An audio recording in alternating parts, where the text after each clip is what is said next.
All right, folks, I want to cut this video real quick because I have some customers that have had some resource issues, and I wanted to show you how you can minimize the amount of resources your computer is using. Because what the problem is with most people is we download a bunch of software, programs, things like that, and then these programs, they all start up when you start your computer. It's true. They all attach themselves to your startup log, and when your computer boots up, those programs, regardless of whether you use them or not, they're taking up resources on your computer. All right.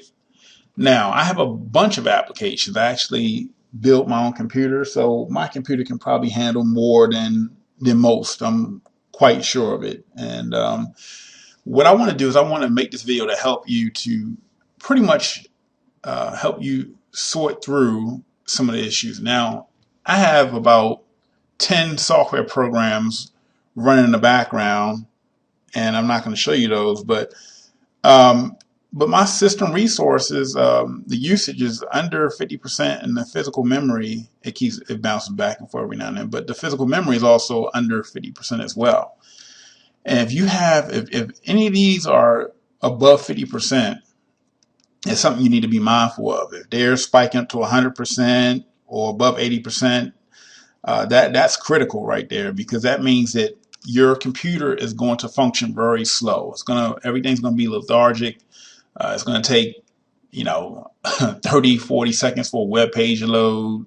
You click on an icon, it may not operate immediately. It may have a delayed effect, and that's going to affect the software. So I want to show you how you can combat this as best as you can, because some of you just may not have the RAM and resources able to handle a lot of things running at the same time. So then you also have to look at what you're running at the same time as you're running not only my software program, but other software programs. Because I know Skype takes up a lot of resources. It's a resource hog. And if you have a antivirus software such as AVG, that also kind of consumes a bunch of resources.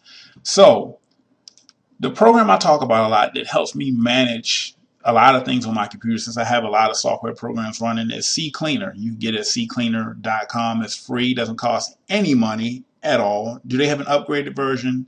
Yes, they do.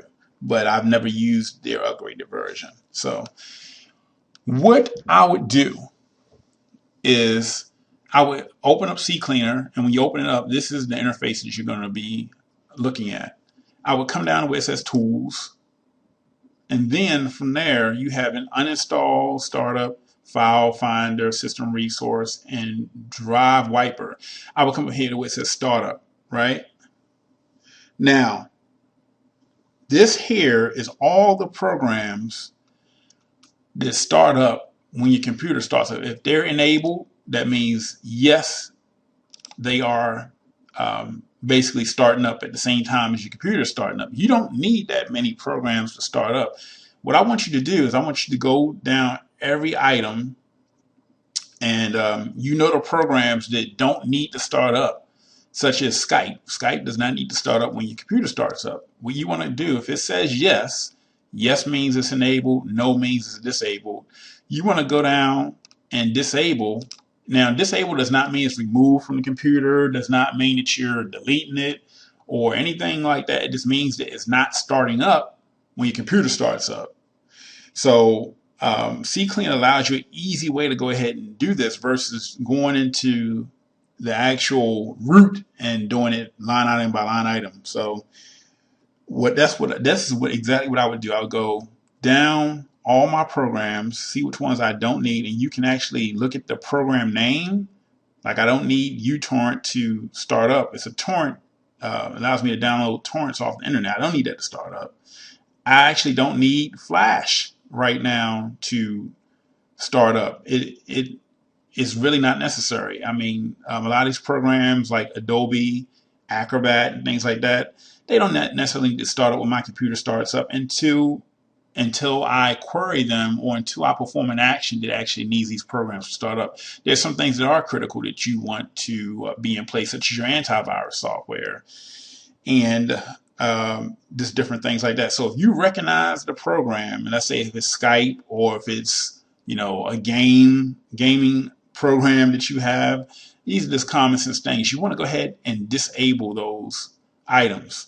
Now, when you come over to like Internet Explorer and things like that, yes, I want Java to start up when the computer starts up. I don't need Skype. I don't need send to OneNote. I don't need, so I disable a lot of things. Firefox. I don't need Hotspot Shield, which is basically allows me to cloak my IP address. Don't need Firebug. Don't need LastPass. Don't need SEO Quake, Skype, Xmarks, Adobe Acrobat. I don't need all those programs. For Chrome, I don't need Gmail to start up when my computer starts up right away. Don't need Google Drive. Don't need YouTube, Buffer, and all these other things. There's a lot of things that start up when your computer starts up that just don't need to be there. So you can actually go tab by tab, depending on how many browsers you use. And then for your Windows selection, this is everything that's within Windows that's starting up. So what you'll notice when you do this and you restart your computer, you'll notice that your system resources, your CPU usage will go down greatly. Okay, it'll go down greatly where you don't have to worry about what's starting up and things spiking up to 100%. Because like I said, if this CPU usage, how you can find this is if you go down to the bottom, and I'm in another screen right now, so you can't see the bottom of my taskbar, but if you go down to the very bottom and right click, right, you're not going to see it now, but let me come over here to the other monitor. If you go and right click, there's going to be an option that comes up. It's going to say you can't see it, but it will give you the option that says Start Taskbar Manager, and then that's where this window comes up. And what you'll just want to do is look down where it says CPU usage, and if it's above, seriously, if it's above 80% and it's spiking up to 100%, you need to bring that down, else nothing that you have on your computer is going to function correctly, even including my software. So I just want to run this by you so you would understand how you can go ahead and monitor that, because some of you say, well, my computer is brand new and it has so much memory or what have you, but none of that matters if it's all being consumed, right? You can have as much memory as you want to, but if it's all being consumed by other programs that are running in the background, even when you're not using them, then it's going to be a problem. So I just wanted to address this issue so that you can see how you can better manage it. So anyway, folks, that is it for this video. I just want to put that out there real quick. And if you have any questions, feel free to email me at support@SeanWalters.com if I haven't already covered those in the video. Thank you so much for your time.